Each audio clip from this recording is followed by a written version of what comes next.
Olá,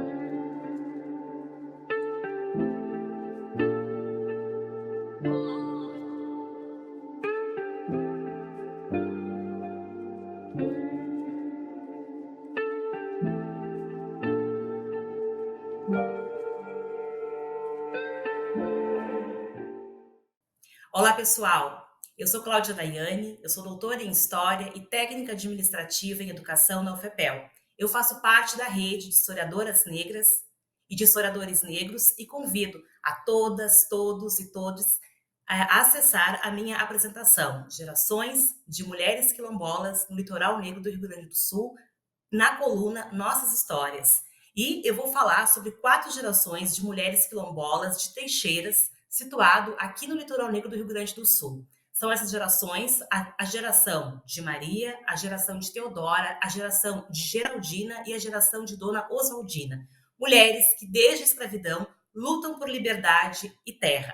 Essa comunicação é uma parceria da Rede de Historiadoras Negras e Historiadores Negros, do Portal GL10 e do Acervo Cultime. Eu sou uma mulher negra, de pele parda, cabelos cacheados, volumosos, tá um pouco comprido, abaixo do ombro. Eu estou com um blusão preto e atrás de mim eu tenho uma parede que tem alguns instrumentos musicais, jogos, livros, alguns quadros do Grêmio, algumas premiações e também tem uma porta. Eu vou começar apresentando uma poesia que eu fiz a partir, né, de toda essa pesquisa das comunidades quilombolas e que foi publicado em um livro chamado Do Fogo que Arde em Nós, que é um livro de escrevivências negras.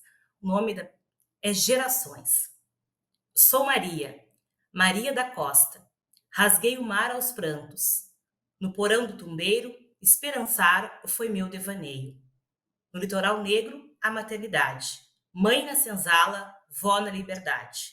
Minha filha, Inácia, recebeu os santos óleos aos 12 de novembro de 1806. Pequena menina, nascida na Caieira. Logo, logo se tornaria mais uma herdeira da terra negra dos Teixeiras.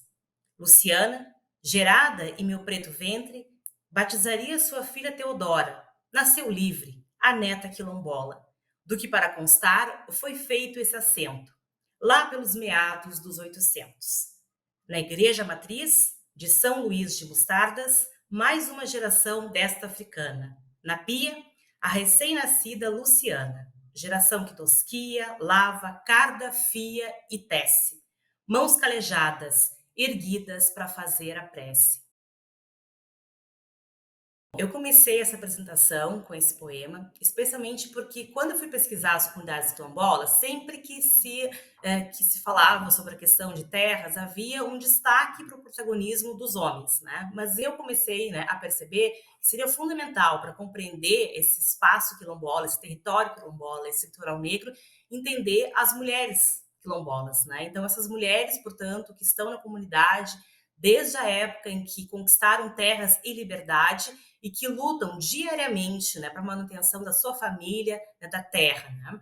Então, essas mulheres elas estão localizadas em uma comunidade quilombola, comunidade, né, de Teixeiras, que está localizada em Mostardas, no que eu chamo de litoral negro do Rio Grande do Sul. O que é esse litoral negro? Né? Esse litoral negro ele é uma faixa de terras aqui no Rio Grande do Sul, entre a Laguna dos Patos e o Oceano Atlântico. Né? É uma estreita faixa de terras, e que existem hoje 8 comunidades remanescentes quilombolas.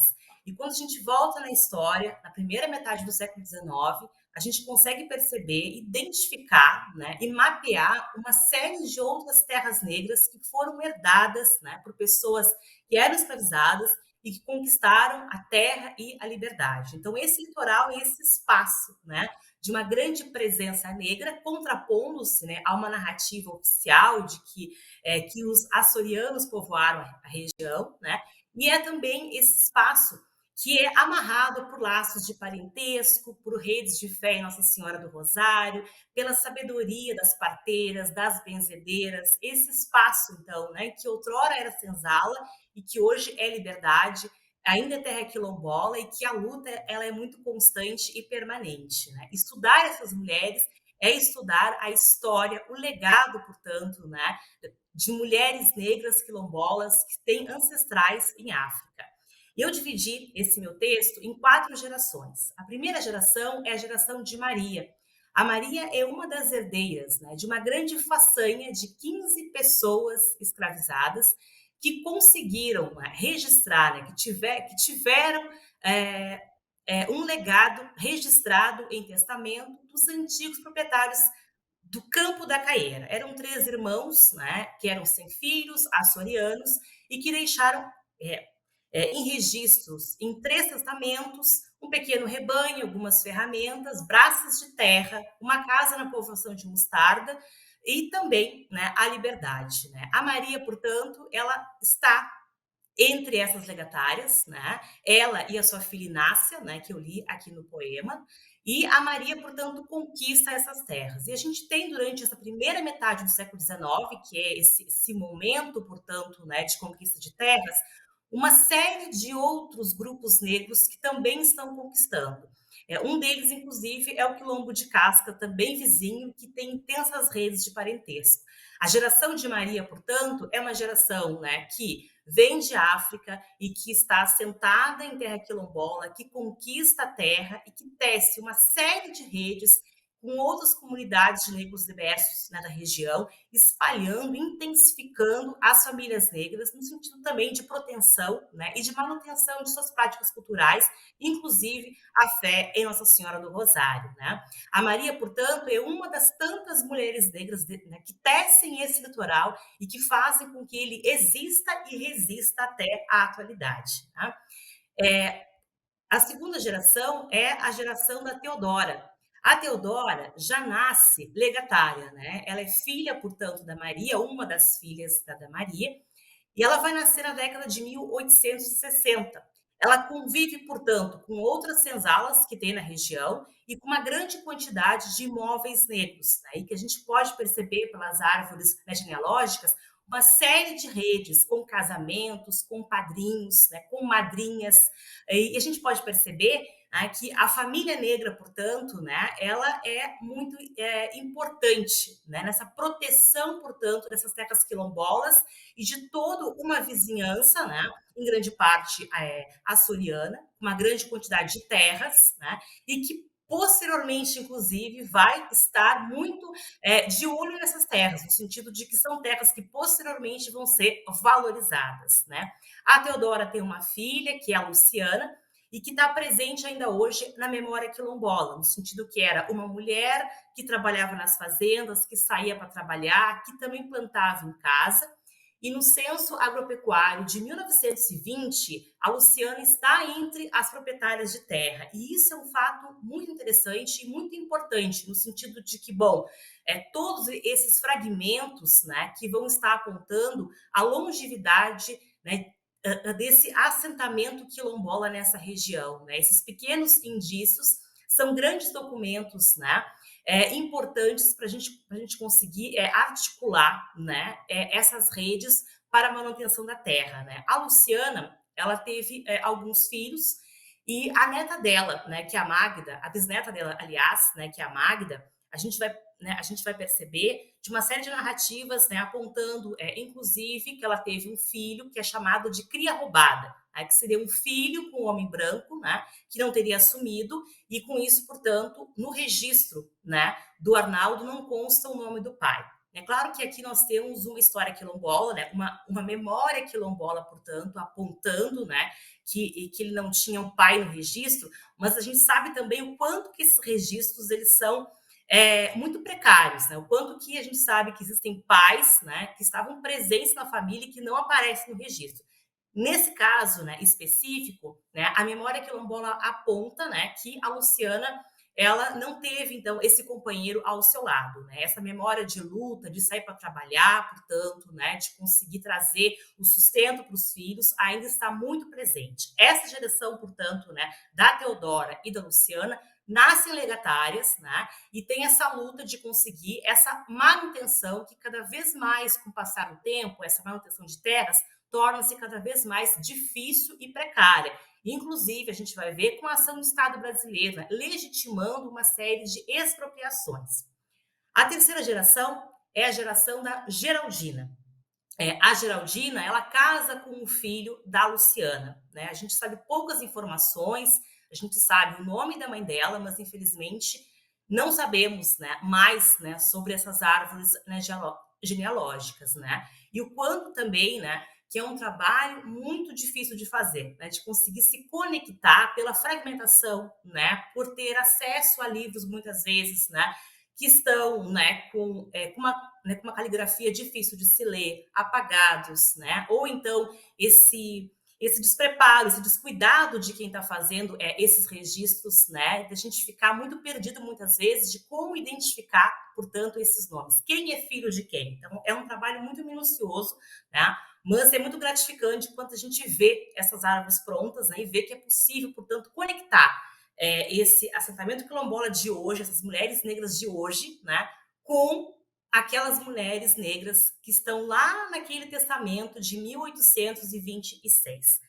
A geração, portanto, da Geraldina é uma geração que vai trabalhar no campo também, né, e que ela casa, né, com seu Arnaldo aos 34 anos de idade.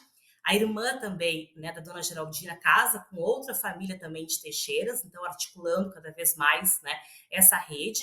É uma geração que vai passar, né, por uma séria expropriação de terra, especialmente porque as terras herdadas lá no século XIX, elas tinham a cláusula da inalienabilidade, né, palavra difícil. E o que, que significava isso? Que não podia vender, tinha que passar de pais, né, para filhos, né, aquelas terras, poderia ficar assentado ali, não podia vender, né, e entre outras negociações com aquela terra. Ocorre que na década de 1960, esses testamentos eles vêm à tona, né? Especialmente articulado com o período do aumento da produção de arroz na localidade, né? Ou seja, aquelas terras que então elas não tinham valor econômico porque eram alagadiças, passam a ser de extremo interesse para a elite arrozeira, né? E numa tentativa, então, portanto, de invasão das terras, né? Então, a cláusula de inalienabilidade, né, ela vai cair por terra a partir de um processo, né, em que os camponeses negros, que os quilombolas negros, eles vão ser representados, né, por um político local, né, e que ele vai, portanto, entrar com essa cláusula, né, com esse processo, aliás, né, e vai tentar, portanto, tirar a inalienabilidade e dividir os lotes de terra, e é feito, né? Então, portanto, a terra dos Teixeiras é medida, né, demarcada num período de uma série, né, de agitações no sentido até onde vai o quilombo, né? Porque possivelmente muito menor do que aquele herdado no século XIX, e a gente encontra, né, esses lotes fragmentados, né, por famílias, e muitos acabam, né, vendendo as suas terras, e também tem uma série de expropriações, porque entre as famílias negras, né, há também as famílias brancas que são listadas nesse documento oficial. E a gente encontra algumas mulheres negras listadas enquanto também proprietárias de terras. Então, esse momento tenso de luta, de demarcação, esse contexto que vive a dona Geraldina, que, segundo a memória quilombola, ela fazia os doces, né? Ela cuidava da terra, e o quanto que isso é importante, né? Esse cuidado, esse afeto, né, de fazer essa alimentação, quantos saberes, né, que existem, portanto, nesse fazer alimentação e no cuidar da família. E ela também, né, fazia os cobertores, né, que é algo muito famoso em Mostarda, os cobertores, né, de lã, né? Então, inclusive, sendo uma das principais atividades, né, da região, a questão relacionada aos rebanhos, né, de ovelha, a fabricação de lã, né, o tear, né, o fiar, né, o fazer a lã, o tecer ponchos, o tecer cobertores. Então, a dona Geraldina é essa mulher negra, portanto, que tem nas suas mãos, né, essa sabedoria, portanto, de fazer a alimentação e também, né, de fazer os cobertores, né, e de uma série de outros de uma série de outras vestimentas também, né? A Geraldina, portanto, né, ela não é uma mulher, né, de Teixeiras, né, mas ela não tem esse sobrenome, né, inicial, mas ela faz parte da família. Para a gente compreender, né, inclusive, que essa família negra é uma família que se estende, que abraça outras tantas outras mulheres negras, homens negros, escravizados, né, libertos, que são da região, e outras pessoas que chegam também, né, na localidade. E a última geração é a geração da dona Oswaldina e da filha dela, a Magda e a Marisa. Quando eu cheguei lá na comunidade quilombola, a primeira residência, né, que me recebeu, né, quando a gente vai, de Malicuia, como a gente fala aqui no Rio Grande do Sul, né, para poder pesquisar, mas para também poder saborear, né, as comidas, né, de poder conhecer o quilombo também, né. Ela me recebeu, abriu as portas da casa, né, e fez com que essa rede quilombola se estendesse para minha família e para o meu filho Malê também, né. E a dona Oswaldina, ela é, portanto, uma ancestral lá da Maria. Essa geração é uma geração da luta quilombola, né? Então a família dela é extremamente envolvida com a Associação Quilombola. Os filhos, os três, né? Porque além da Magda e da Marisa, ela tem também o Márcio. Os três participam ativamente, né, da comunidade quilombola, né? A Magda, inclusive, ela sempre menciona de uma série de trabalhos que ela fez, né, durante o ensino fundamental e médio ali na região, e ela sempre buscou entender a história da família dela. Ela escutava muito o que o vô dela falava sobre a comunidade, né, de uma série de histórias, né, de donos, né, de bares, né, e que tinham uma série, né, de relações com os quilombolas, né, no sentido de expropriar eles, né? Então ela sempre buscou essas narrativas. É uma fiel, né, de Nossa Senhora do Rosário, então ela sempre tem essa preocupação de estar presente na festa Nossa Senhora do Rosário, né? E também de ter a santa em casa, né? Então é uma família muito devota também à Santa Nossa Senhora do Rosário e de toda essa busca de uma proteção, portanto, para o povo negro nesse litoral. E a Marisa também, né? Ela faz parte da diretoria. As duas, né? Elas são agricultoras também, né? Então, para além de todo esse trabalho no campo, elas também cuidam da associação, né? Então, a luta pela terra, pela manutenção da terra, se faz muito presente, né? A dona Oswaldina, por exemplo, que é a mãe delas, cedo ela acende o fogão a lenha, né? Para a casa ficar quente, para esquentar água para o chimarrão, para poder fazer os bolinhos de chuva que ela faz, que é aqueles bolinhos, né, fritos, doces, né, para poder né, servir, né, o seu marido, o seu filho também, né, e para ela própria também, né.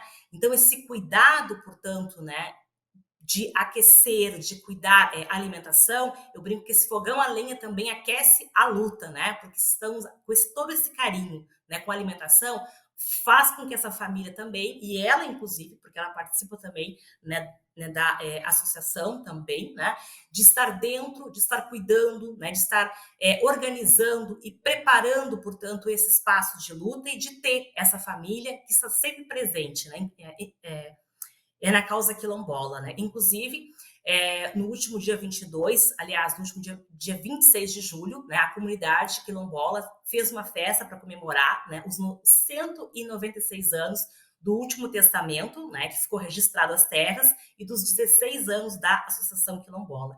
Então, essas mulheres, portanto, né, são mulheres de muita luta, de muita fibra, de muito afeto, de muito cuidado. Elas são essenciais para que esse litoral negro, que é tecido, amarrado, assentado, uma série de tramas de parentesco, ele exista e resista em pleno século XXI, né? Embora a gente tenha todas essas narrativas de uma série de expropriações de terras e de várias investidas, né, da vizinhança para que essa comunidade ela perca parte de suas terras legadas lá no século XIX.